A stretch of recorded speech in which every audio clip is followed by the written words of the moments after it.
Hello, Victor. Let's read this question. So this question says, in the experimental setup of meter bridge shown in the figure, the null point is obtained at a distance of 40 centimeter from A. If a 10 ohms resistor is connected in series with R1, the null point shift by 10 centimeter. ठीक है? The resistance that should be connected in parallel with R1 plus 10 ohms so that the null point shift back to the initial position. Initial position पे shift कर जाए. ठीक है? हमें क्या बताना है यहाँ पर resistance that should be connected in parallel with R1 plus 10. All right. तो चलिए इस क्वेश्चन पे स्टार्ट करते हैं। So we can write down the key concept of this question. देखिए ये आपका क्वेश्चन देखिए, हम बता सकते हैं आपका पोटेंशियोमीटर का बेस्ड क्वेश्चन, किसका पोटेंशियोमीटर, ठीक है। या फिर इस क्वेश्चन का की कॉन्सेप्ट आप देखिए, इस क्वेश्चन का की कॉन्सेप्ट आप देखिए क्या लिख सकते हैं। इस क्वेश्चन का की कॉन्सेप्ट आप लिख सकते हैं वीडस्टोन ब्रिज लिख लीजिए, क्या लिख लीजिए, वीडस्टोन ब्रिज, ठीक है। ये वीडस्टोन ब्रिज के प्रिंसिपल पे तो वर्क करता है, it work on the principle of the Wheatstone bridge, ठीक है। ये लिख सकते हैं।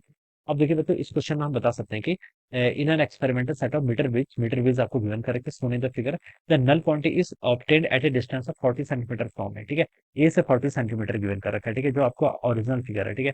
ए से 40 सेंटीमीटर, देखिए ये मीटर ब्रिज है, ठीक है। तो उसकी टोटल लेंथ किस, सॉरी, ये आपका मीटर ब्रिज का बेस्ट क्वेश्चन है। इसकी टोटल लेंथ कितनी है, 1 मीटर, ठीक है। और यहाँ से यहाँ तक की डिस्टेंस कितनी है आपकी, at a distance of 40 centimetre, यानी कि 0.4 मीटर तो ये है, ठीक है। तो इधर वाली जो डिस्टेंस है वो कितनी है आपकी, 0.6 मीटर, क्योंकि टोटल इसकी लेंथ कितनी होती है, 1 मीटर के इक्वल, ठीक है। अब बच्चों देखिए, मैं ग्रेड स्टूडेंट की कंडीशन से बता सकता हूँ कि इसका प्रोडक्ट इंटू इसका प्रोडक्ट इज इक्वल टू इसका प्रोडक्ट इंटू इसका प्रोडक्ट, ठीक है। ग्रेड स्टोन की जो आपकी कंडीशन होती है, अब मैं उस कंडीशन के ऊपर लिख लेता हूँ, ठीक है। तो देखिए बच्चों, कितना आएगा आपका R1 इंटू क्या लिख सकते हैं, 0.6 मीटर, ये किसके इक्वल होना चाहिए आपका, R2 इंटू 0.4 मीटर के इक्वल हो जाना चाहिए, ठीक है। ये कंडीशन आपकी यहाँ से इतनी आएगी। इसको आप 0.2 से डिवाइड कर लीजिए, तो यहाँ पर देखिए आपका 3R1 हो जाएगा, यहाँ पर आपका 2R2 हो जाएगा, ठीक है। This is my condition one, ये मेरी क्या कंडीशन वन आ गई, ठीक है। और क्या बोल रखा है, देखिए, if 10 ohms resistor is connected in series with R1, अगर R1 के साथ एक 10 ओम्स के रजिस्टर को मैं सीरीज में कनेक्ट करता हूँ, तो null point shift by 10 centimetre, ठीक है। All right. तो देखिए बच्चों, ये दोनों का प्रोडक्ट क्या कांस्टेंट है, R1 इंटू 0.6, ठीक है। मतलब देखिए, ये रेजिस्टेंस और इस लेंथ का, ठीक है, इनका प्रोडक्ट क्या कांस्टेंट। अगर मैं R1 को इंक्रीज करूंगा, तो 0.6 क्या करना चाहिए, डिक्रीज करना चाहिए, ठीक है। और कितने से डिक्रीज कर रहा है, देखिए 10 सेंटीमीटर के कर रहा है, आपका शिफ्ट कर रहा है, ठीक है। तो ये लेंथ, अब आपका पहले पॉइंट आपका नल पॉइंट यहाँ पर था, अब आपका नल पॉइंट यहाँ पर पहुंच जाएगा। अब नई वाली लेंथ आपकी ये 0.5 मीटर हो जाएगी, ठीक है। और इधर वाली भी कितनी होगी आपकी, यहाँ से यहाँ तक की लेंथ आपकी 0.5 मीटर, ठीक है। ये आ जाएगा, अब दोनों आपके बराबर बराबर आ गए, ठीक है।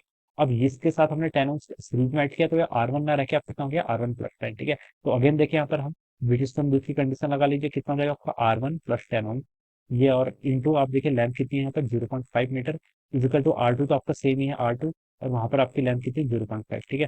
तो 0.5 से बच्चे 0.5 कैंसिल, और आपका ये आ गया R1 प्लस 10, किसके इक्वल हो गया आपके यहाँ से, R2 के इक्वल आ गया, ठीक है। ये आपकी इक्वेशन नंबर 2 बोली है, this is my equation number 2।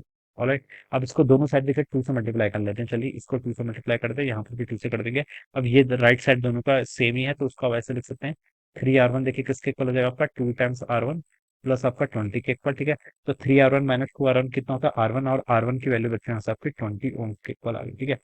R1 20 ओम हो जाएगा, तो यहाँ पर देखिए 3 इंटू 20 60, 60/2 कितना, 30, ठीक है। तो यहाँ से R2 कितना हो जाएगा आपका, 30 ओम्स के इक्वल, ठीक है। R2 कितना हो गया, 30 ओम्स। तो आपने R1 R2 क्या कर लिया, यहाँ पर से दोनों कैलकुलेट कर लिया, ठीक है। आपको बताना है कि the resistance that should be connected in parallel with R1 plus 10, R1 plus 10 के पैरेलल में कितना रेजिस्टेंस जोड़े, such that the null point is shift back to the initial position, पहले की तरह हो जाए, यानी कि 0.4 यहाँ पर आ जाए, 0.6 आ जाए।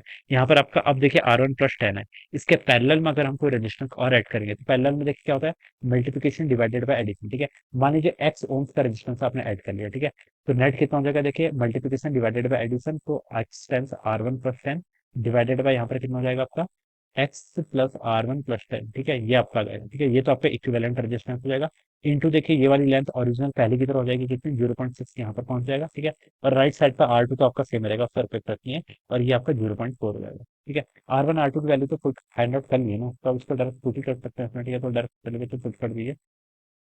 R1 आपका 20 है, तो ऊपर हो जाएगा आपका 20 + 1 30, 30 इंटू एक्स, तो ये आपका 30x हो जाएगा, डिवाइडेड बाय देखिए एक्स कितना है आपका, एक्स ही तो फाइंड आउट करना है। R1 कितना आपका, R1 20, तो 20 + 1 कितना, 30, ठीक है। और 0.6 से इसको सॉल्व करेंगे, तो 3 यहाँ पर आएगा, यहाँ पर आपका 2 आएगा, 0.2 से डिवाइड कर लिया, ठीक है। तो 30 इंटू, चलिए इस तरह से लिख लेता हूँ, R2 की वैल्यू बच्चे 30 है, 30 इंटू तो यहाँ पर करूंगा तो 60 हो जाएगा, ठीक है। तो यहाँ से देखिए 30 से आप इसको सॉल्व कर लीजिए, आपका 2 टाइम्स कैंसिल हो जाएगा, और क्या बच गया यहाँ पर आपका 3 इज, सॉरी 3x हो जाएगा, इज इक्वल टू देखिए यहाँ पर आपका 2x प्लस 30 इंटू टू कितना 60, तो 3x माइनस 2x करेंगे तो x की वैल्यू कितना 60, तो x क्या आपका रेजिस्टेंस तो 60 ओम, तो इसका आंसर आना चाहिए। ठीक है, थर्ड ऑप्शन को गेन कर रखा, तो this would be the answer of this question. ठीक है, तो बच्चों देखिए क्वेश्चन तो बहुत बेसिक सा है। ठीक है, बस आपको इलेक्ट्रोनिक का नेचर को सेटिस्फाई करवाना पड़ेगा। ठीक है, okay, so this is the answer. So I hope you all understood this concept. All the best and thank you.